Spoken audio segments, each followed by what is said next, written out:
Welcome back to red TV. Dhurandhar 2 the revenge. ఈ cinema మీద దేశవ్యాప్తంగా భయంకరమైన అంచనాలు ఉన్నాయి. ఎందుకంటే దురంధర్ 1 చేసిన మ్యాజిక్ మామూలుది కాదు. ఆ సినిమా జనాల్లోకి ఎంత చొప్పించుకుపోయిందో, మెయిన్గా ఆర్మీ వాళ్ళకి ఎంత దగ్గర అయిందో, తర్వాత వాళ్ళు ఎంత ఎఫెక్టివ్గా దీన్ని చూశారో, సైలెంట్గా వచ్చిన మూవీ ఎంత ప్రపంచంలో సృష్టించిందో మనందరికీ తెలుసు. దీన్ని నిర్మించింది జియో స్టూడియో, దెన్ B62. ఈ 2 ప్రొడక్షన్ హౌస్లు కలిపి దీన్ని నిర్మించాయి. దీని డైరెక్టర్ వచ్చి ఆదిత్య ధర్ గారు. ఆయన అంతకుముందు ఉరి మూవీ చేశాడు. ఓ Hollywood technology, Hollywood camera angles, ఆ framing, sound, light, dialogue version, expression, body language ఏ మాత్రం ఒక ఇంటర్నేషనల్ స్టాండర్డ్కు తీసిపోలేని సినిమాని ఆదిత్య ధర్ గారు చేస్తుంటారు. మీరు ఉరి చూడండి లేదా దురంధర్ చూడండి, ఒక్క ప్యాచ్ కూడా మనకు దొరకదు. అతుకు పెట్టినట్టుగా ఏదో నీట్గా ఒక వాల్ సెట్ చేసినట్టు, లేదంటే ఒక ఫ్లవర్ ట్రాన్స్ప్లాంటేషన్ చేసినట్టు నీట్గా ఎంత బాగుంటుందో పిక్చరు. దాన్ని మనం ఈ దురంధర్ 2లో చూడబోతున్నాం. అయితే దీని డ్యూరేషన్ వచ్చి ట్రెమెండస్. ఇండియన్ స్క్రీన్ హిస్టరీలో, సిల్వర్ స్క్రీన్ హిస్టరీలో ద లాంగెస్ట్ నిడివి ఉన్న ఫిలిం అండి ఇది. 3.55 hours అంటే 3 గంటల 55 నిమిషాలు, అంటే దగ్గర దగ్గర 4 గంటల సినిమా. అంటే 2 hours తర్వాత మామూలుగా మనం 2 గంటల సినిమా చూస్తాం, కానీ 2 గంటల తర్వాతే మీకు బ్రేక్ వచ్చే అవకాశం ఉన్నది. దీనికి central board of film certificate కూడా క్లియరెన్స్ ఇచ్చింది, సెన్సార్ కూడా వచ్చింది. చాలా బాగా అడ్వాన్స్ బుకింగ్ ఇది కూడా జరుగుతున్నట్టు మనకు తెలుస్తూ ఉంది.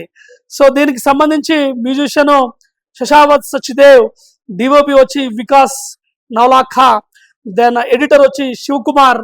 చాలా టాప్ మోస్ట్ టెక్నీషియన్తో క్రూస్తో చేస్తున్నారు. ఇంకా కాస్టింగ్ అంటే మీకు తెలుసు, సంజయ్ దత్ గారు మీకు police officer Chaudhary Rahimat Ali character చేశాడు. అక్షయ్ ఖన్నా రహమత్ డకేట్ అనే క్యారెక్టర్ చేశాడు. తర్వాత ఆర్ మాధవన్ గారు ఒక క్యారెక్టర్ చేశాడు, ఒక స్పై ఏజెన్సీకి సంబంధించిన క్యారెక్టర్ చేశారు. తర్వాత మీకు అర్జున్ సారా చేసినది రణవీర్ సింగ్ గారి గురించి మనం చెప్పుకోవాల్సిన పని లేదు. ఆయన క్యారెక్టర్లో ఎలా ఒదిగిపోతాడో, ఎలా జనాల్ని ఆకట్టుకుంటాడో మీకు మనందరికీ క్లియర్గా తెలుసు.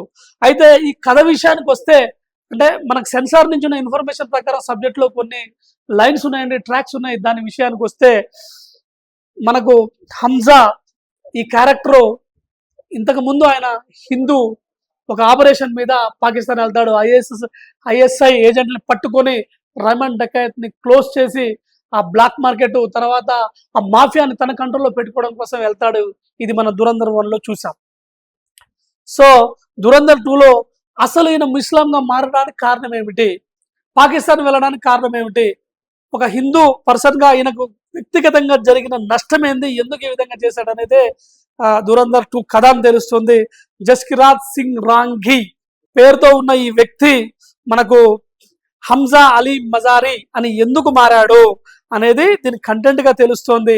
ఈ సినిమాలో రహమాన్ డకైత్ని చంపిన తర్వాత మహమ్మద్ ఇక్బాల్ ఎవరైతే ఐసిస్ చీఫ్ ఉన్నారో ఆయన క్లోజ్ చేయడము, తర్వాత పొలిటికల్ కంట్రోల్ ఇతని చేతిలో పెట్టుకోవడము, తర్వాత ఇండియాకి అగెనెస్ట్గా జరిగే ప్లానింగ్ టెర్రరిస్ట్ క్యాంపెయిన్ నుంచి ఇండియన్ రాకీ రీసెర్చ్ అండ్ అనాలిసిస్ వింగ్కి లీక్స్ ఇవ్వడము, తర్వాత ఎన్ఐఏ నేషనల్ ఇన్వెస్టిగేషన్ ఏజెన్సీకి ఇన్పుట్స్ ఇవ్వడము, ఇవన్నీ మన దేశానికి పాకిస్తాన్లో ఉంటూ చేయడమే కాక పాకిస్తాన్లో ఉండే cruel mentality, criminal mind set ఉండి ఎవరెవరైతే యాంటీ సోషల్ ఎలిమెంట్స్గా తయారయ్యారో, ఐసీసీ కావచ్చు, వాళ్ళు ఎవరైనా కావచ్చు, వాళ్ళందరినీ క్లోజ్ చేసి వేటాడి చేసే ఈ పాత్ర అంట.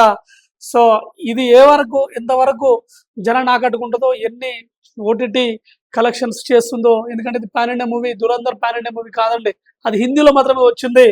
బట్ దురంధర్ 2 ద రివెంజ్ మాత్రం Telugu, Tamil, Malayalam, Kannada, Hindi mother tongue Hindi version basic వర్షన్లో వస్తుంది. సో శాటిలైట్స్కు హై వాల్యూస్ ఉంటాయి, జియో వాళ్ళు కాబట్టి కాంప్రమైజ్ అవ్వరు. ఓటీటీ బాగుంటుంది, సినిమా కూడా బాగుంటుందని ఆశిద్దాం. సో ఇందులో ఫైనల్ స్టేట్మెంట్ ఏంటంటే, అనిల్ కపూర్ గారికి ఒక రోల్ వచ్చిందంట దురంధర్ 2లో యాక్ట్ చేయమని. ఆయన డేట్స్ అడ్జస్ట్ చేయలేక ఒక వండర్ఫుల్ క్యారెక్టర్ని పోగొట్టుకున్నానని ఇప్పటికీ బాధపడతాడంట. సినిమా చాలా బాగా వచ్చినది, దీని రిజల్ట్ అద్భుతంగా ఉండబోతుంది. సో నేను ఇందులో పాట అవ్వలేకపోయాననే గిల్ట్ ఉంది. కొన్ని సినిమాలు అలాగే ఉంటుంది. తెలుగులో కూడా చాలా సినిమాలు ఉన్నాయి. ఖైదీ సినిమా కృష్ణ గారు చేయాల్సింది, చిరంజీవి గారు చేశాను, సో మెగాస్టార్ అయిపోయాడు. తర్వాత అతడు సినిమా కళ్యాణ్ గారు చేయాల్సింది మహేష్ చేసి అతను కూడా ఒక చేంజ్ చేశాడు. ఇలాంటి పిక్చర్లు చాలా ఉన్నాయి. సీనియర్ ఎన్టీఆర్ గారు అల్లూరి సీతారామరాజు మూవీ చేయాల్సింది అది కృష్ణ గారు చేస్తారు. సో ఇలాంటి చేంజెస్ కూడా కొన్ని కలిసి వస్తూ ఉంటాయి. మనం ఒకటి అనుకుంటే ఇంకోటి జరుగుద్ది. బట్ అనిల్ కపూర్ గారు చాలా బాధపడుతున్నారంట. నో ప్రాబ్లం, సినిమా హిట్ అవుద్ది, మంచి కలెక్షన్ అవుద్ది. ఈ 19 ఉగాదికి వచ్చే దురంధర్ 2, ఉస్తాద్ భగత్ సింగ్ అన్ని హిట్ అయ్యి అంతా బాగుండాలని రెడ్ టీవీ మనస్ఫూర్తిగా కోరుకుంటుంది. That's all for now. Thanks for watching red TV.